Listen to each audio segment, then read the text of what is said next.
নারুল্লাহিল মুকাদা আল্লাতী তাত্তালিউ আলাল আফইদা।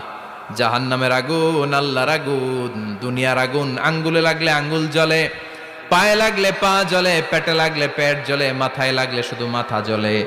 জাহান্নামের আগুন দেহের যেই জায়গায় লাগুক না, সর্বপ্রথম কলিজাটা জ্বলে ছাই হয়ে যাবে। লাগার সাথে সাথে কলিজা জ্বলে ছাই। জাহান্নামে সবচাইতে নরম আরামদায়ক শাস্তি দেয়া হবে বিশ্বনবীর চাচা আবু তালেবকে। নাম শুনছেন? ওনার চাচা আজীবন বিশ্বনবীকে অনেক সাহায্য সহযোগিতা করেছেন।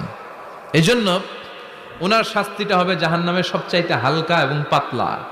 হাদিসে এসেছে ইউদাউ ফি আখমাসি কদামাইহি জামরাতান, তার পায়ের নিচে দুইটা জাহান্নামের জুতা পরিয়ে দেয়া হবে। ফায়াগলি বিহি দিমাগু, ওই জাহান্নামের জুতার আগুনের উত্তাপে তার মাথার মগজগুলো গলে গলে নাকের ছিদ্র আর কানের ছিদ্র দিয়ে টপ টপ করে বেয়ে বেয়ে পড়বে।